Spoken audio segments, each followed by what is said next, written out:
Okay, hello everybody. This is Sharonda, and this is my podcast as well as YouTube presentation, Spiritual Sense.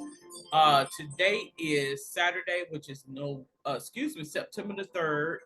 And so in this podcast, I'll go over topics in regards to the paranormal, occult, and supernatural. And so I speak on things such as hauntings, curses, out of body experiences, soul travel, near death experiences, reincarnation. I speak on pagan belief systems such as Scientology, Wiccan, witchcraft, hoodoo, voodoo, to name a few.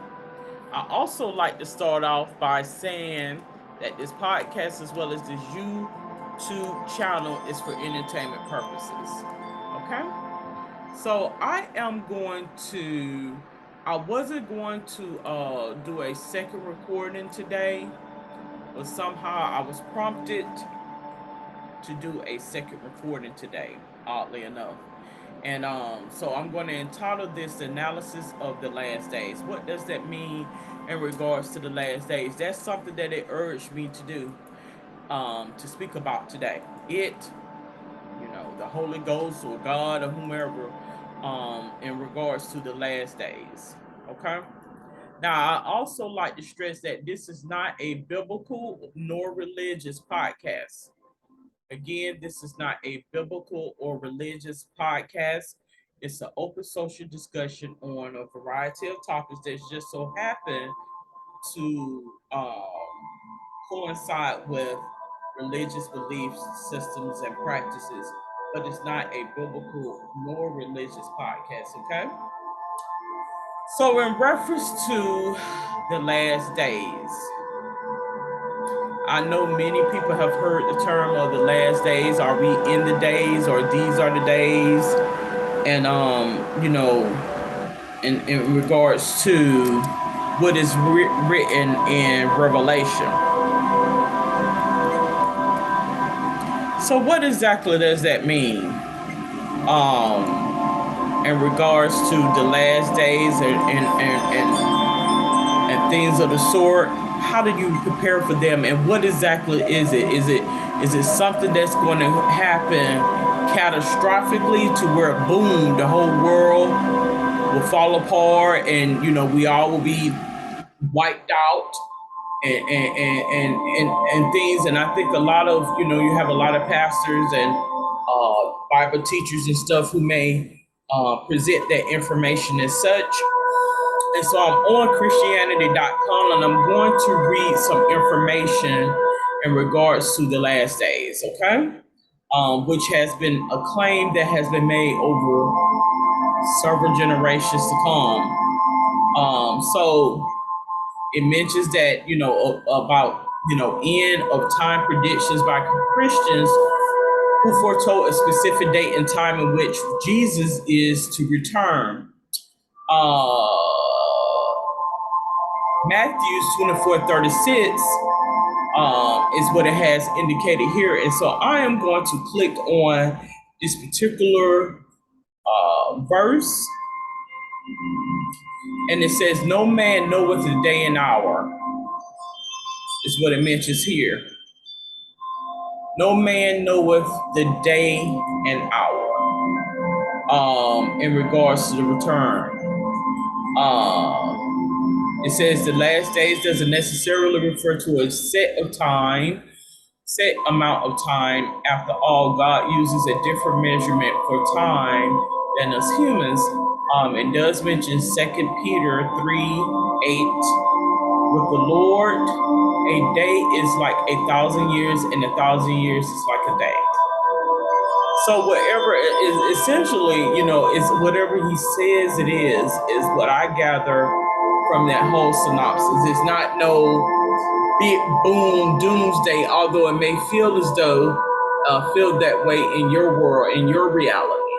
It may feel as though the world is coming to an end, and all the cards are stacked against you, and poof, everybody's going to be wiped out in oblivion.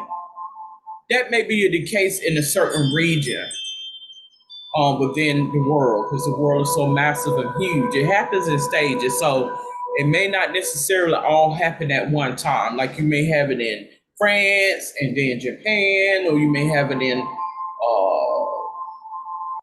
Yugoslavia, if it's still such a country, and Australia. It's so I don't feel as though it's something that will happen, boom, instantaneously all over the world. But I do feel as though we was received that mass knowing, inner knowing by way of the spirit that it is about to transpire somewhere. And we begin to become paranoid and afraid because we want to be prepared when it does come. And when you begin to calm down and God is going to real make things in focus for you, that we are dealing in terms of our own personal battles. So you may be able to pick up on things on a more higher scale that happens in another time and space. But ultimately, this is what it feels like when you are in your world of shambles, when things are falling apart in your world, particularly if you are faced with unfavorable challenges such as a terminal illness or disease, God forbid a life altering accident, some type of mental battle or what have you. So in your world, it will appear as though it's the last days and everything is coming to an end. So I think in essence, that's essentially what that symbolization in regards to um, a reference to the last days. That's my analysis on that. Um, it's whatever he deemed it to be, essentially. So give me just a moment. And okay, so it mentions about the second coming of Jesus. I do feel as though, as I mentioned before, when I did my podcast, and for those who may be listening in or will be listening in, go back and listen to, as well as view my web presentation, as well as my speaker podcast in reference to the Jesus agenda, where I mentioned that um, I do feel as though there was a Jesus that walked and existed in another time and existence or time and space. And I think that whole synopsis of his life or that storyline is to make you aware that as what was done to him, that is common. That is common. We will all, at some form or fashion, be quote unquote a Jesus. And that whole synopsis is to provide insight and clarity as to how spirit work and how God works. So, although you may want to, and this is not to, this is to humble you. This is not to not give you hope. Because I don't want people to feel as though I'm saying just give up, whatever, don't have hope, whatever. But ultimately you will begin to see that God does uses us, you know, to spread a message. And do you want to be the one that's nailed to the cross? Oftentimes people are not fit for the job. They're concerned about, pain, suffrage, agony, despair. So that's understandable. Who would want to choose something such as that? So oftentimes it shows up for you. But you want to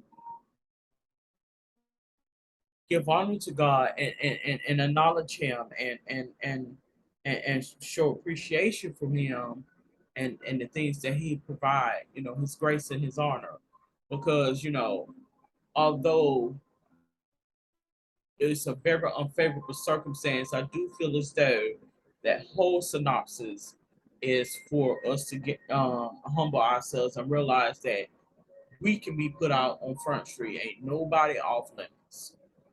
And when you begin to get in your own zone and get on your high horse, that's how Satan will taunt you to set you up. And I think that's essentially what was going on in the situation with that whole Jesus storyline.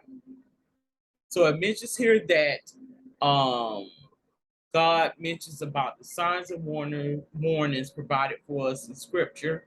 Um, I'm going to click on this because it mentions about the end times and the rapture and things of the sort, and I think it happens on a bigger scale. But I think it in terms of when we see natural disasters and unfavorable events and things of the sort. So, but these things cycle every at a certain point in time throughout the year. So this is not nothing that is it's catastrophic when you're there, when you at the last, when you there is about to be a transition or even a mass transition. So of course it would be monumental in your world because you become what encased and what presents to you. But the last days is in reference to when you're within the storm. Um, So it mentions, about the different signs and things of the sort. And I think they do it in such a way to where if you really pay a lot of attention to this, you'll begin to think and realize that, oh my gosh, this is what he's talking about. Wildfires, earthquakes, uh, sinkholes, and tsunamis, or whatever the case may be. This is what it is talking about. So I think, I referenced to a couple of podcasts ago when I said that a lot of those energies from another time and space, meaning those that had transitioned on, it was told to them one thing and they went with it and they agreed upon it before they made their transition. But now they come back to see the things that I was told that will be detrimental. Why wasn't those things helping to sustain my life?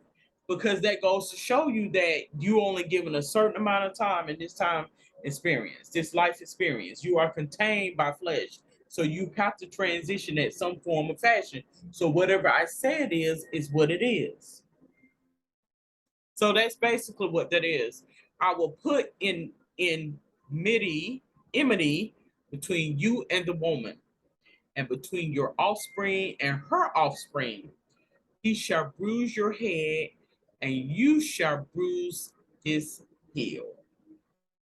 Okay. So in other words, um, it will be a strike between man and woman, and he shall bruise your head, meaning he will be over you. He will be over you. He will be able to cause suffrage and oppression upon you because he is deemed the head. But then you could come underhanded and get them in another way. It's basically what that is essentially is what they're saying. And this is Genesis 3:15. So those that are overhead that can, you know, knock you down, okay, well then you can come at them underhandedly.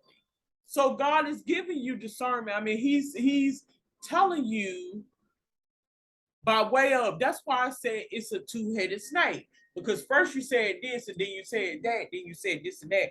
So these are spirits, and you will begin to understand that this is why I mentioned about, I think this is why we have separation from church and state, because these are the spirits that was writing these verses are just like you and I.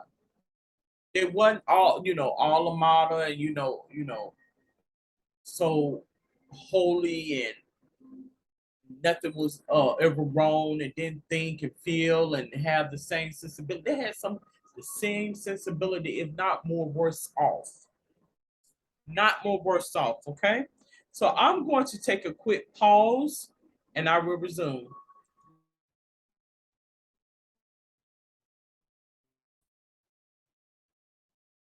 Okay, so basically, as I mentioned in reference to the verse and verses that are listed,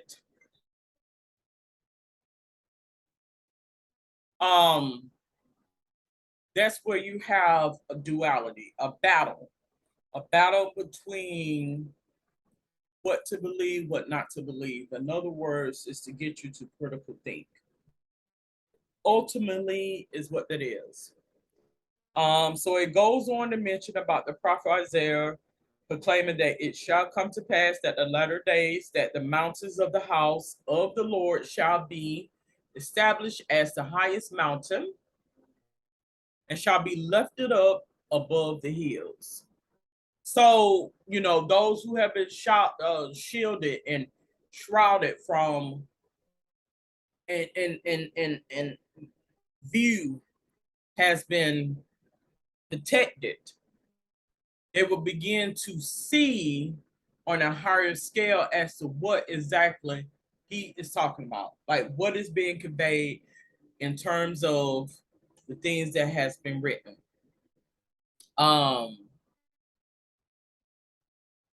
Has another verse here mentioned the haughty looks of man shall be brought low, and the lofty pride of men shall be humbled, and the Lord alone will be exalted in that day. For the Lord of hosts has a day against all that are proud and lofty. So let me look up the word lofty. Because as we know, a loft is what? Something that is up, put up. So let's look up the word loft.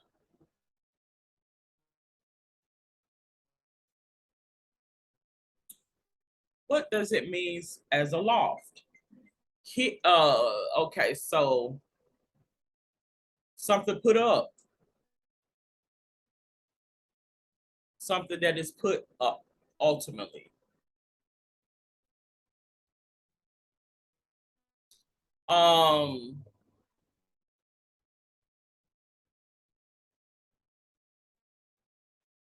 so in other words, when you get to a point where you get on a high horse and it's an illusion, as I mentioned, those taunted spirits will have you feeling this you more often than what you really are.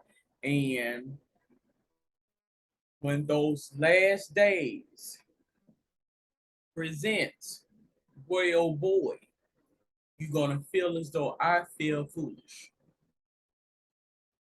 So on a bigger scale, signs of the end times and the day of the Lord. The day of the Lord, as indicated here, it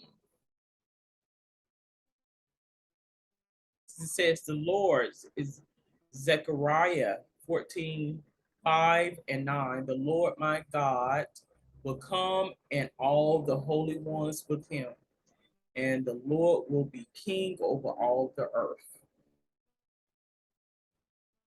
In that day, the Lord will be the only one, and his name is the only one. So, and this is I think, in reading this particular verse, it came across as taunting, like a taunting spirit, like a mocking, sarcastic, taunting spirit is what it mentioned here. So these are a whole bunch of spirits being collaborated together and put in a book form.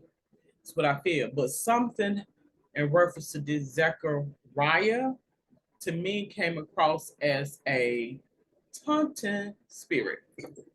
It did. Um,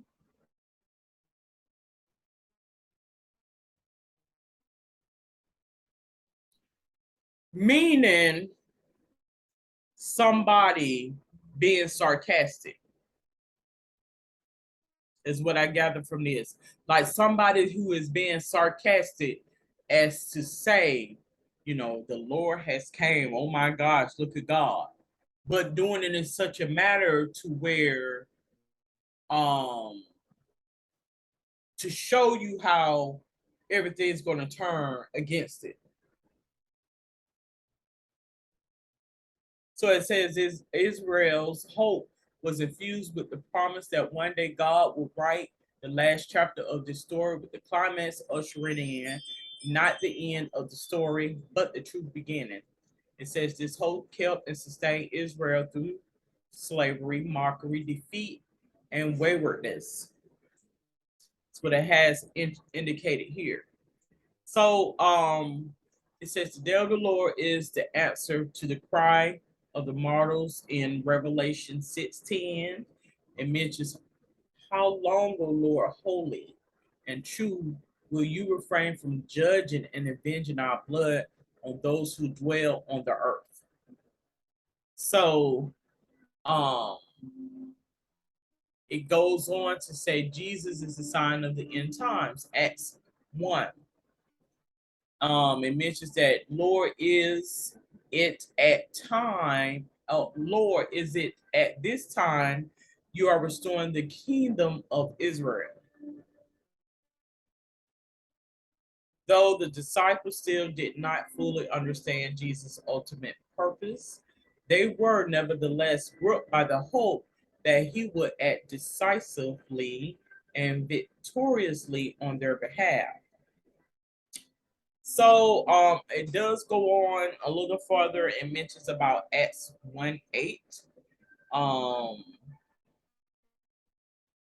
and it just goes on and on and on about, discerning of the signs and the signs of end times and all of this and stuff. Ultimately, I'm gonna give you an example. A lot of the biblical texts and a lot of the biblical scribes and things were written many, many, many, many, many years ago. So, oftentimes, a lot of the people at humble beginnings. So, a lot of as we know, an out of mind is what a devil's workshop. So, of course, you're going to have people that sensationalize things, dramatize things, make more off than what it really is, mar, scar, as such. And that's basically what giving an account of is to give you an example as to how history repeats itself. Those spirits continue on in that time and space and this time and space. Like if you have people who are in very humble um circumstances or unfavorable circumstances, you're going to see spirits of the same similar type, kind of like Snow White and the Seven Dwarfs, where you have grumpy and sleepy and I don't remember all of the characteristics, but that is to give you a synopsis of when you begin to look at things on a bigger scale. Okay, it works the same way. Fast forward to this modern day existence, even from your very slums up to your very high mansion, you're going to deal with those same energy, forces, and spirits. And that's ultimately what that is. So that's just to basically give a little bit more account in regards to the last days, because I felt the need to speak about this topic. It's been on me for the last 2 days, and I said, okay, well, I'm going to, present it now. I want to get a little bit more into the Ark of the Covenant. I think that's going to be um next Sunday, because although I'm not biblical, I'm not a Bible teacher, but I'm giving my own supernatural understanding that God has revealed through my eyes as to what I feel a lot of those things are and what is being conveyed and what is being said. That's what I feel. Okay, so I would tackle on, well, today is Saturday. I keep thinking today is Sunday. I will tackle the Ark of the Covenant on tomorrow because tomorrow is Sunday. So after I do a daily tarot card reading. Okay. So I thank you for tuning in and listening in to this podcast. If you have a story in regards to the paranormal, supernatural, or occult that you would like to share, please comment below and I will present it on a future show. Until then, you have a safe and wonderful day.